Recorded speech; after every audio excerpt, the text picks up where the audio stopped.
document dévoile la date programmée du 3e confinement, le 21 mars 2021, mais c'est moi qui l'ai créé de toutes pièces, pour les besoins d'une expérience.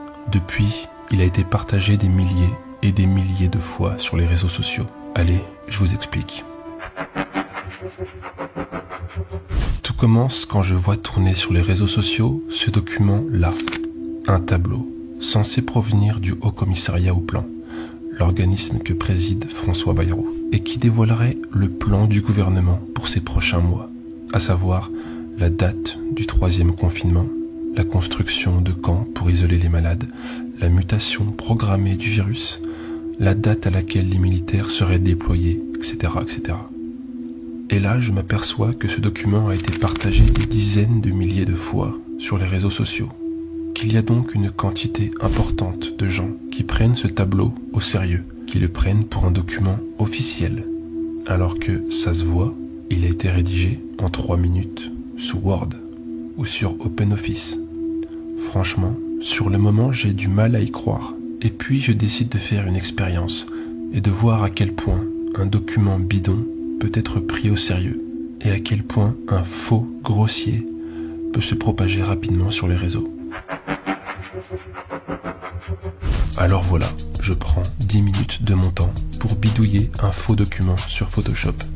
Je chope le premier document officiel qui me tombe sous la main en recherchant sur Google et je décide de m'inspirer de la façon dont il est construit.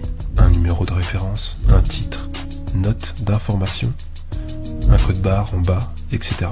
Et donc c'est parti, je crée mon faux doc en quelques minutes. Je copie-colle l'entête d'un papier du ministère de l'Intérieur, je copie-colle le code barre en bas, je décide que l'expéditeur du document sera la Direction Générale de la Sécurité Civile et de la Gestion de Crise. Ça fait sérieux. Je rajoute un flou sur le texte pour le rendre un peu dégueulasse. Comme tous les docs qui traînent sur les réseaux sociaux, ça donne l'impression que le document a circulé, qu'il a été enregistré, encodé, compressé. Ça fait tout de suite plus vrai qu'un PDF tout propre, tout net. Ensuite, je note la date. Paris, le 10 novembre 2020. Toujours avec un flou dégueulasse. J'ajoute une fausse référence. Et puis le destinataire. Mesdames et messieurs les préfets de région et de département. Ici, je mets la petite note d'information relative à la gestion de crise de l'épidémie de Covid-19. Je rajoute des faux noms que je censure en noir, histoire de faire mystérieux. Et là, j'ajoute mon texte principal, que je floute comme le reste. En coordination et sous l'autorité du Haut Commissaire au Plan, il est demandé aux préfets et aux autorités locales en charge de la gestion de crise d'accorder une attention particulière aux mouvements sociaux susceptibles de manifester contre le confinement.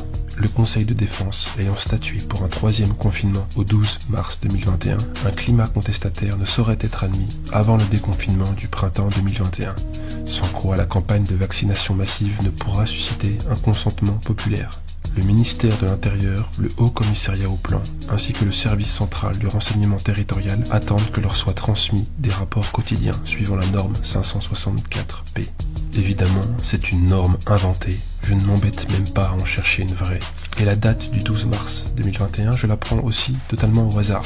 Je fais même une faute d'orthographe au mot « suscité ». Voilà, mon document est terminé, mais je décide d'ajouter une petite marque très discrète, histoire d'incruster la preuve que c'est bien moi qui ai fabriqué ce document.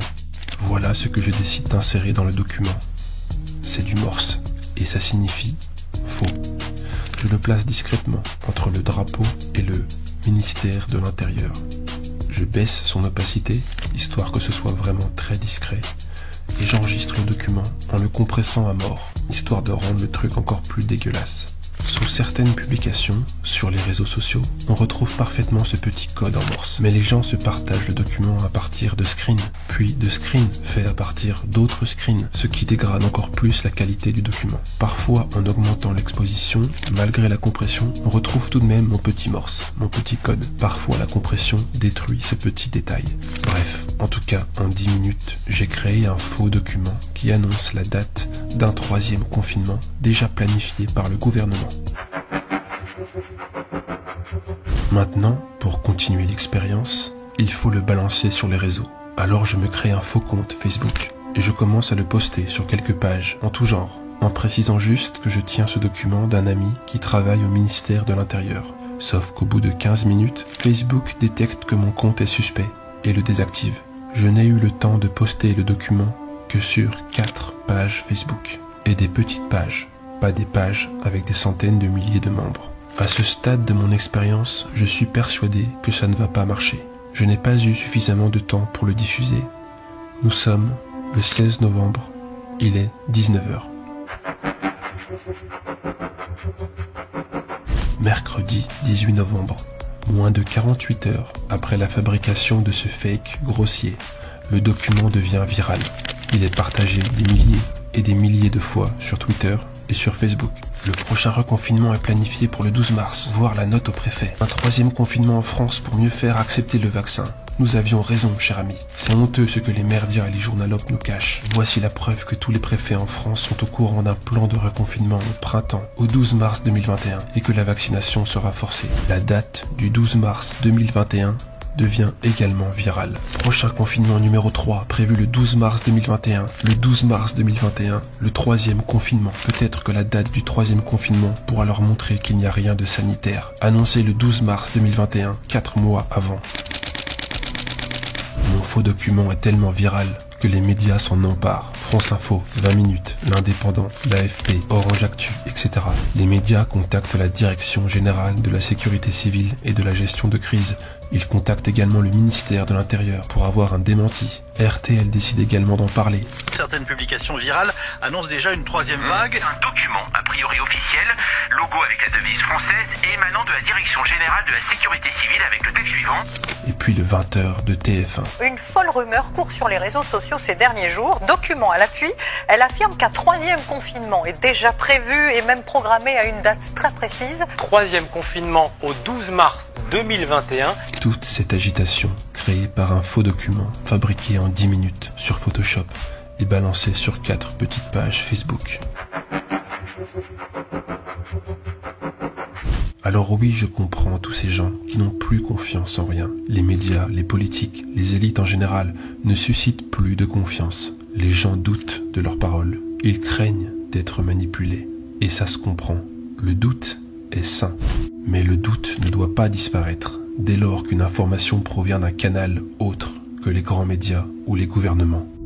Pourquoi devrions-nous être moins méfiants dès lors qu'une information provient d'un réseau social, d'un anonyme, d'un blog quelconque? Si vous mettez de côté votre capacité de douter, votre recul critique, dès lors qu'une information ne provient pas du pouvoir, alors vous devenez une proie facile, manipulable, à la merci de tous les charlatans. La prudence, le doute, le recul critique doivent s'appliquer à tous, à toutes les situations, à toutes les informations, pas seulement à celles qui nous arrangent. Un document non sourcé n'est une preuve de rien, peu importe d'où il vient. Alors vous allez peut-être être en colère contre moi, surtout si vous vous êtes fait avoir par ce document. Vous pouvez disliker la vidéo, m'insulter en commentaire, mais il se peut que la prochaine fois que vous verrez passer un document non sourcé sur internet, vous pensiez à moi, en train de fabriquer un faux grossier en 10 minutes sur Photoshop.